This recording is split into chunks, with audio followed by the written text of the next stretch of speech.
नमस्कार, बहुत बहुत स्वागत है आपका मीडिया एक्सप्रेस 24 के डिजिटल प्लेटफॉर्म पर। जिले के तमाम छोटी बड़ी खबरों के साथ बने रहिए मीडिया एक्सप्रेस 24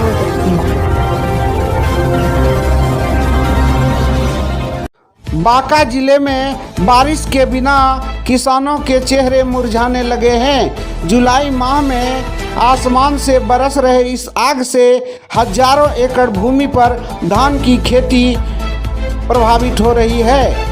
आषाढ़ महीने बीतने में गिनती के कुछ ही दिन बचे हैं और मानसून की दस्तक के बाद अब तक यहां महज 60 मिलीमीटर की बारिश हुई है। ऐसे में किसान धान के बिचड़े की बुआई नहीं कर पा रहे, जिस कारण अभी तक जिले में हजारों एकड़ भूमि में होने वाले धान के बिचड़े की बुआई के लक्ष्य के मुकाबले 100 एकड़ भूमि भी बुआई नहीं हो पाई है। धान के उत्पादन पर भी पड़ने की संभावना है। जानकारों की माने तो जुलाई माह में 60% धान की रोपनी खत्म हो जाया करती थी, लेकिन अब तक यहाँ बिचड़े की बुआई 60% आंकड़ों को भी पार नहीं कर सका है। मानसून कमजोर होने से खेत की मिट्टी सूख रही है। यहाँ सिंचाई के अभाव में किसान बिचड़े की बुआई कर पाने में असमर्थ हैं। वही जुलाई माह में आसमान से बरस रहे आग से किसान इस खरीफ मौसम का हाल देखकर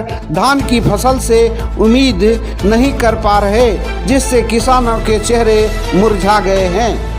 मैं इस वक्त मौजूद हूँ बांका प्रखंड के दुधारी पंचायत में।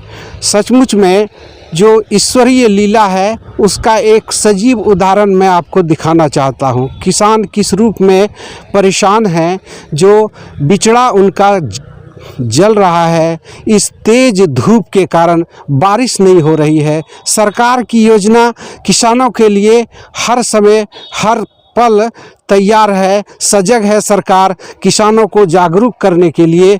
बावजूद इसके यह देखा जा सकता है कि ईश्वरीय लीला किस कदर इन किसानों के हित में है या अहित में है। ये किसान बेचारे रो रहे हैं। यदि पिछले दिनों बारिश में इन्होंने बिचड़ा दिया था जिससे बुआई होगी, जानकारी हो कि इस क्षेत्र में 10 एकड़ की ज़मीन ये किसान खेती कर रहे हैं और सैकड़ों एकड़ ज़मीन इसी तरह बंजर की तरह पड़ा हुआ है। इसका एक कारण है कि बारिश नहीं हो रही है। सरकार के द्वारा योजना विकसित तभी होगा जबकि इसमें किसान का कहना है कि ईश्वर के द्वारा ये जो है प्रकृति के द्वारा बारिश होगी तो हम इस बिचड़े को बुआई कर सकें, बिचड़े का बुआई कर सकें। आइए हम जानते हैं इन किसानों का हाल, किस तरह ये बेसुध हैं, किस तरह ये परेशान हैं कि आगे की प्रक्रिया क्या होगी, इनके जीवन में ये क्या सोचते हैं।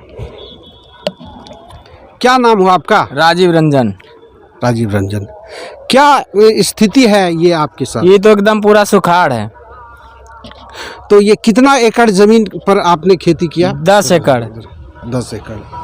तो ये जो बिचड़ा आपने गाड़ा है, बिचड़ा पारा है, इस बिचड़े में ये खेती कहाँ से, ये पानी कहाँ से लाया? ऊपर वाला के वर्षा के हिसाब पर। तो क्या आप सोचते हैं कि यदि इस तरह की व्यवस्था, इस तरह का यदि मौसम प्रकृति के द्वारा बारिश नहीं होगी तो क्या होगा? रोपाई नहीं होगा और परती रह जाएगा।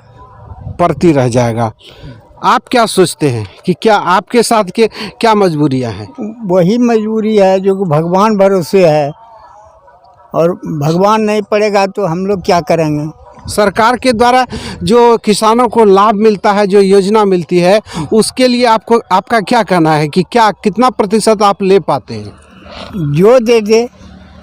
जो दे दे। अभी की स्थिति क्या है? अभी तो बिचड़ा मर रहा है।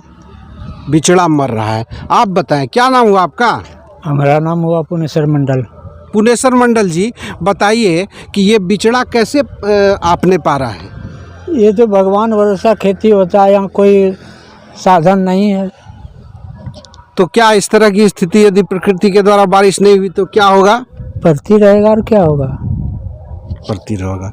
किसानों की यही स्थिति है। किसान अपने मन की बात को आप कह रहे हैं, जाहिर सी बात है कि जितनी भी प्रशासनिक पहल इस रूप में तेज की जाए, किसान अभी भी हलकान है, किसान अभी भी हैरान है, किसान अभी भी परेशान है, क्योंकि किसानों को उचित ज़मीन के तहत सिंचाई की व्यवस्था चाहिए। सिंचाई की व्यवस्था में नहर, डांड, पानी की व्यवस्था उचित होनी चाहिए, लेकिन प्रकृति की जो व्यवस्था है उसमें किसान आह्लादित हो जाते हैं, हर्षित हो जाते हैं। उसमें किसी की पैरवी की ज़रूरत नहीं होती है, किसी के सहयोग की ज़रूरत नहीं होती है। और आज सचमुच किसानों के चेहरे मुरझाए हुए लगते हैं, जिस तरह कि आज ये बिचड़ा मुरझाया हुआ है। Media express, Rajesh Panjikar, Banka.